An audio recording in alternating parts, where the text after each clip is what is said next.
అదే RTV app వార్తల్ని క్షణాల్లో చదివే అవకాశం ఉంటుంది. ఒక న్యూస్ పేపర్, ఒక టెలివిజన్ ఛానల్ మీ చేతుల్లో ఎప్పుడూ ఉంటాయి.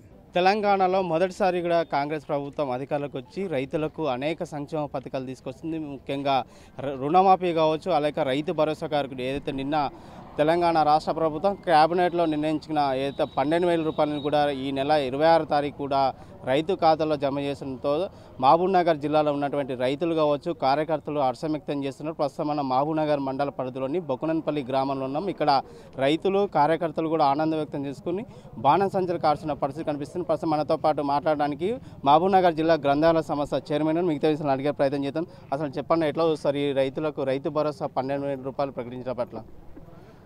మొట్టమొదటగా చెప్పిన ప్రకారంగా రైతులకు 2 లక్షల రుణమాఫీలో భాగంగా మొన్ననే 2 లక్షల రుణమాఫీ చేయడం జరిగింది. దాన్ని కూడా ఏదో అడ్డదారిగా రాంగ్ రూట్లో తీసుకుపోవడానికి ప్రతిపక్షాలు ప్రయత్నించినా కూడా మేము ఎలాంటి జంకకుండా ఈరోజు రైతు భరోసా కూడా మాటిచ్చిన ప్రకారంగా లేఅవుట్లలో రాళ్లకు, రప్పలకు, గుట్టలకు కూడా రైతు భరోసా తీసుకున్నారు ఇంతవరకు. అట్లా కాకుండా నేరుగా కష్టపడే రైతులకు ఎవరైతే కష్టపడుతున్నారో రైతులకు నేరుగా డబ్బులు రావాలనే ఉద్దేశంతోనే ఈ గ్యాప్ జరగడం జరిగింది. ఏ రైతుకైతే నేరుగా కష్టపడతాడో వాళ్ళకే మన బోనస్ కూడా ఇవ్వడం జరిగింది గవర్నమెంటు. అదే ఉద్దేశంతోనే ముఖ్యమంత్రి గారు మంచి నిర్ణయం తీసుకొని రేపు 26 తారీఖు నాడు భూమి లేని వాళ్ళకు కూడా 6 గ్యారెంటీలో భాగంగా చెప్పిన ప్రకారంగా భూమి లేని రైతు కూలీలకు 12,000 రూపాయలు కూడా రేపు 26 నాడు వేయడం జరుగుతుంది. దాని కొరకు ఈరోజు ఇక్కడ బొక్కలన్పల్లి చౌరస్తాలో బాణసంచ కాల్చి రైతులకు మద్దతుగా నిలబడిన కాంగ్రెస్ పార్టీ అని చెప్పి తెలియజేయడానికి ఈరోజు ఇక్కడ సమావేశం చేయడం జరిగింది. ముఖ్యంగా ఈ కాంగ్రెస్ ప్రభుత్వం వచ్చి 1 ఇయర్ అవుతున్నా కూడా రైతు భరోసా ఎందుకు నిర్లక్ష్యం చేశారు, ఎందుకు లేట్ అవుతుంది? మీరు అధికారం వచ్చి కూడా సంవత్సరం గడుస్తుంది కానీ ఇప్పటివరకు ఎందుకు ఇవ్వలేదని చెప్పి ప్రతిపక్షాలు కావచ్చు, కొంతమంది రైతులు డిమాండ్ చేస్తున్నాయి. దీనికి ముఖ్య కారణము ప్రతి లేఅవుట్కు రైతు భరోసా తీసుకుంటున్నారు. అది గత ప్రభుత్వంలో ఉన్న నాయకులే.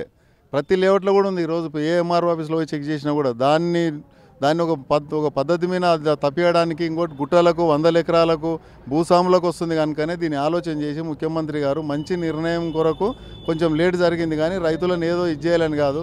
ఈరోజు 5 ఎకరాలు 10 ఎకరాల కన్నా ఒరిజినల్ రైతులు ఎవరు లేరు. ఎవరున్నా కూడా భూస్వాములు ఏదో దగా చేసి భూములు సంపాదించిన వాళ్ళు తప్పితే వేరే వాళ్ళు లేరు. కనుకనే ఆ దృష్టిలో పెట్టుకొని ఒక రైతు కుటుంబంకి వెళ్ళి వచ్చిన ముఖ్యమంత్రి, రైతు కుటుంబంకి వెళ్ళి వచ్చిన ఉప ముఖ్యమంత్రి, మంత్రులు అందరూ ఎంతో ఆలోచన చేసి ఈ కాంగ్రెస్ ప్రభుత్వంలో అందరికీ మేలు చేసే ప్రభుత్వం కనుకనే ఆలోచన చేసి ఈరోజు స్టార్ట్ చేస్తున్నారు. ఇది ఎప్పుడు ఆగదు. రైతులకు ఎప్పుడైనా కూడా వెన్నంటి ఉంటుంది ప్రభుత్వము. ఈరోజు కూలీలకు ఎట్లయితే 12,000 వేస్తున్నారో రైతులకు కూడా ప్రతి ఒక్క దానికి వెన్నంటి ఉంటుంది అని చెప్పి తెలియజేస్తున్నారు. మీరు చెప్పండి అమ్మా, రైతు భరోసా ఫస్ట్ ఎన్నికల కంటే ముందు ప్రచారంలో 15,000 రూపాయలు చెప్పారు, ఇప్పుడు 12,000 రూపాయలు కటాఫ్ చేశారు. దీనిపైన కూడా ప్రతిపక్ష డిమాండ్ చేస్తున్నాయి, కొన్ని నిరసన కార్యక్రమం చేపడుతున్నారు. ఎందుకు 12,000 చేయవలసి వచ్చింది? 12,000 అంటే విధి విధానాలు రూపొందించడానికి కమిటీ వేసి దానికోసం ఇంత ఆలస్యం జరిగింది. ఇప్పుడు 12,000 వేసి తర్వాత ఇంకా విధి విధానాలు దాన్ని ఒకసారి అంతా రూపొందించుకొని తర్వాత వచ్చే పంటకు 15,000 ఇవ్వచ్చు అని అనుకుంటున్నాం మేము. అదేవిధంగా ఈరోజు మేనిఫెస్టో భాగంగా మేనిఫెస్టోలో పెట్టిన విధంగా ఈరోజు 12,000 భూమి లేని వాళ్ళకు కూడా 12,000 అనేది ప్రకటించింది. రేపు 26 తారీఖు నుంచి అందరి అకౌంట్లలో పడతాయి, తప్పకుండా పడతాయి. అదేవిధంగా మన 2 లక్షల రుణమాఫీ అన్నీ అంటే కొంచెం టైం పడుతుంది. ఎందుకంటే ఇంతకుముందుకు 10 సంవత్సరాలు గవర్నమెంట్లో ఎట్లా పడితే అట్లా విధి విధానాలు లేకుండా ఎవరికి పడితే భూస్వాములకు, గుట్టలకు, లేఅవుట్లకు కూడా పైసలు ఇచ్చింది.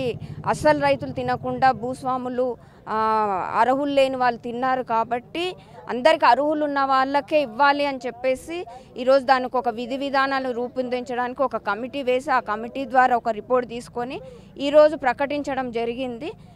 అన్నీ ఈరోజు 6 గ్యారెంటీల్లో భాగంగా సిలిండర్ ఉచిత 500కే సిలిండర్ కానీ, ఉచిత కరెంటు కానీ, ఫ్రీ బస్సు కానీ అన్నీ స్టెప్ బై స్టెప్ ఆర్థిక వ్యవస్థ కూడా చాలా దెబ్బతింది గత ప్రభుత్వంలో. ఆ ఆర్థిక వ్యవస్థను గాడిలో పెట్టుకుంటూ అన్నీ మేము ఇచ్చిన హామీలను తప్పకుండా ఈ 4 సంవత్సరాల్లో అన్నీ నెరవేర్చడానికి ప్రయత్నిస్తామని ఈ సందర్భంగా తెలియజేస్తాం. రైట్. మొత్తం మీద కూడా అయితే సీఎం రేవంత్ రెడ్డి తీసుకున్న నిర్ణయాన్ని సాగరించి కూడా రైతులు కూడా హర్షం వ్యక్తం చేస్తున్నారు. అయితే గత పాలకుల నిర్లక్ష్యం వల్లనే రైతు బంధు ఇష్టం వచ్చిన గుట్టలకు ఎన్చర్లకు కూడా ఇచ్చారు. ఈ ప్రభుత్వం అయితే నిజమైన నిఖర్సైన రైతులకు తమ ఖాతాల్లో అయితే సాగు చేసే భూమి వారికే ఈ 12,000 రూపాయలు జమ చేస్తుందని చెప్పి ఇక్కడ నాయకులు రైతులు హర్షం వ్యక్తం చేసిన పరిస్థితి కనిపిస్తుంది. వీడియో జర్నలిస్ట్ నర్సింగ్ రెడ్డితో రామకొండ, ఆర్టీ, మహబూబ్ నగర్. మరిన్ని వీడియోస్ కోసం ఛానల్ ని సబ్స్క్రైబ్ చేయండి. లేటెస్ట్ అప్డేట్స్ కోసం వాట్సాప్ ఛానల్ ని ఫాలో అవ్వండి. అండ్ లింక్ డిస్క్రిప్షన్ లో ఉంది.